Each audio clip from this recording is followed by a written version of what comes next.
The only thing I have like somewhat of a Sure. against is Sure. the them boys like or the quotations or the historical Yeah. What's content.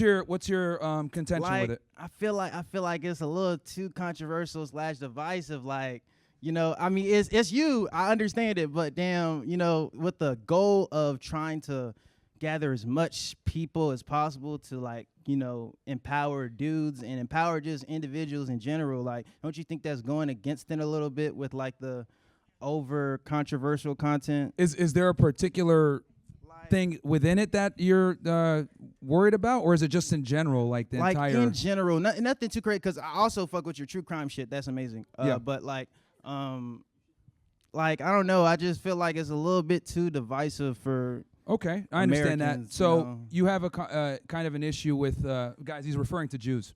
That's my code word for them. So you said that you like the true crime stuff, right? I do. I enjoy it. So I covered 9/11 extensively, right? Now, people would think commonly that some dude in a cave named Osama bin Laden somehow masterminded a terrorist attack with another guy named Khalid Sheikh Mohammed, the uncle of Ramzi Youssef, and they were able to successfully pull off the most damaging and worst terrorist attack in U.S. history.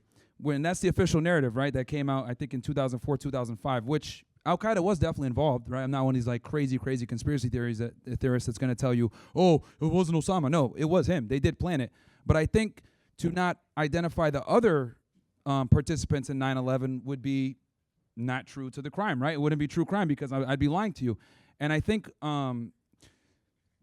we've been withholding certain things, and I stand for truth, whether it's through women, history, geopolitics, whatever. There was absolutely a Zionist entity involved in 9/11, and they've done everything in their power to withhold that information from people. We found out recently that JFK, when he was assassinated, Israeli intelligence was involved. We're finding out with RFK the same thing, and they've held these documents for 60, 80 years. I wonder why. So with 9/11, and I could quickly go through it if you guys want me to, but there was you guys want me to? All right. Let's go through it. Oh, I can already see some. Okay. Shaniqua in the back is mad. Don't worry. We'll get to you next. We'll talk about, watermelon and fried chicken here in a second. So, the Kool-Aid assassins in the back. So, let me kind of go through it, right? Because I see what you're saying. You're saying, like, hey, this topic is very dangerous. It could get you banned. I understand your perspective. But what I'm going to share now, I guarantee most people here don't know. And, they don't know because people don't talk about it because it's been suppressed. So, on 9/11, the day of 9/11, there were 5 individuals that were on top of an apartment complex out in Jersey City, if I'm not mistaken, or Hoboken, one of these places right over the river. And they were there at about 8 o'clock in the morning, about an hour prior to the towers being hit. And what ended up happening was when the first tower got hit, they started celebrating and dancing, these 5 individuals. A woman is looking out to the towers with her binoculars, and she sees these 5 individuals dancing in front of a van.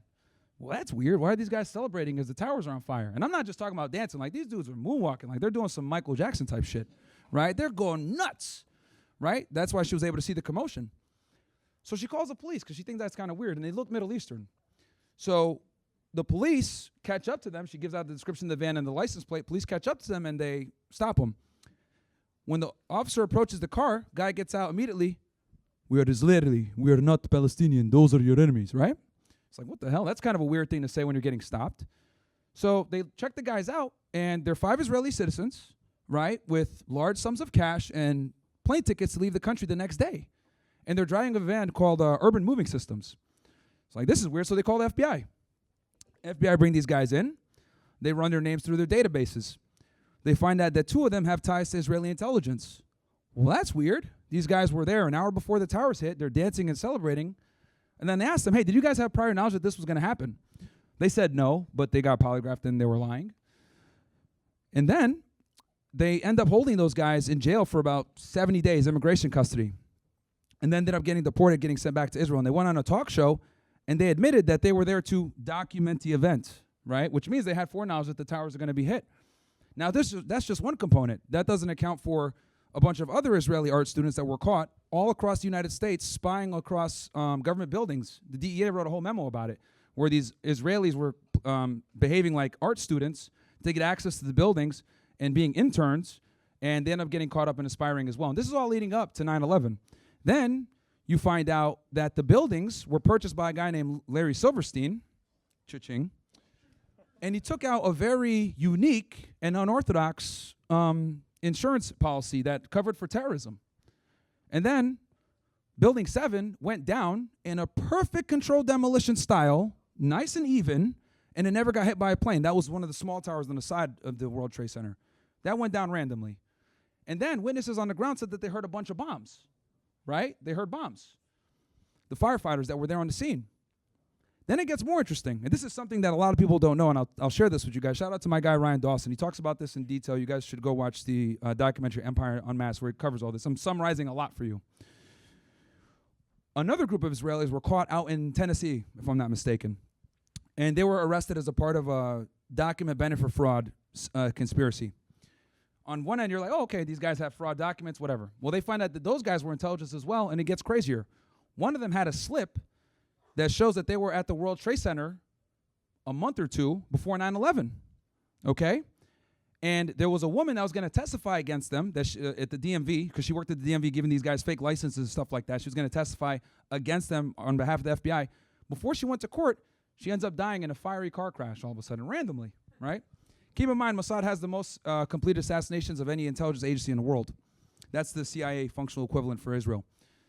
So you have this witness that's dead.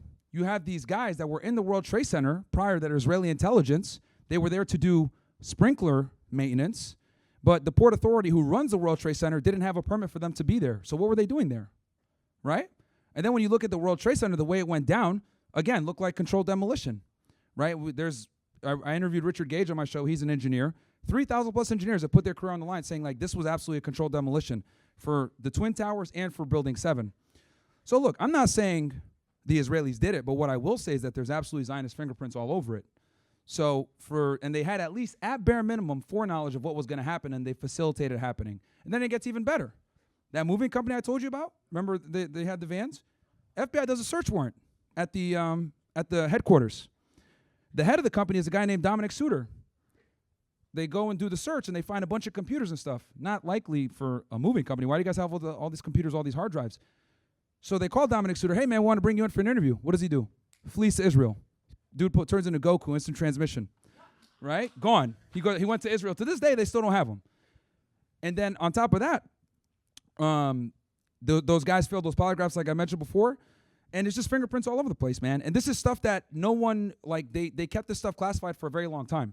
But you can look at the FBI 302s now. This is all true with these Israelis being involved. And then I haven't even talked about Team E11, how they were in the towers before, and all this other stuff. But where there's smoke, there's fire, man. So there was absolutely foreknowledge. Now, to answer your question, you're saying, hey, why talk about this stuff? Well, I guarantee a bunch of people here did not know that. They probably went off the official narrative. Hey, some dude in the cave planned an attack against us. It was Al-Qaeda, and that's it. No, it was way more than just that. So that's really what it is, man. I think that's why it's important to get that stuff out there. And then obviously what's going on in Gaza right now, I think that's something that's also important to talk about because we got kids getting killed every single day and getting bombed. And we're supporting, the extermination of children. So people need to understand the history to realize how we're in this position now where we have a foreign government controlling our government and we're paying our tax dollars to the foreign government to kill kids. That's why I talk about it. Yeah, our generation isn't cooked, though. Have faith. Nothing else.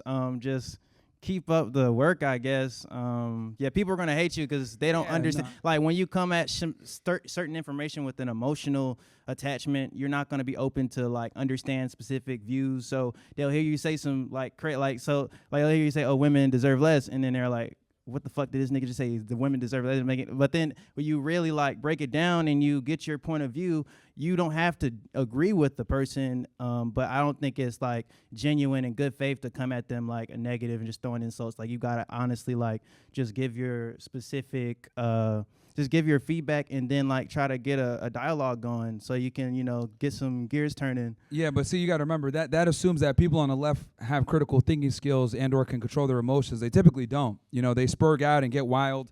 they protest, they get loud, whatever. So they don't want to have conversations. Keep in mind that like censorship is like a liberal thing. They're totally pro censorship. They don't want to have discussions because they know that we got the truth on our side. So. All right. Well, nice meeting you, bro. No, pleasure, man. Safety. Hey, so we provide more value than anus and reach. I see. Most definitely. Like I don't know. Whenever they, I think it was the first attack they did put me on, and I was against your ass. I'm not gonna lie, cause I'm like, but then I'm like, this nigga actually spitting some shit. Hey, I've said it before, man. Anus and reach aren't gonna help you become better, man. They just give mindless content to entertain, but they don't help guys improve. So my goal is to not just identify the problem, but also to solve it. Yes, sir. All right. Hey, man, thank you. And thanks for that question. It let me go into the 9/11 thing, which I always love talking about that stuff. So.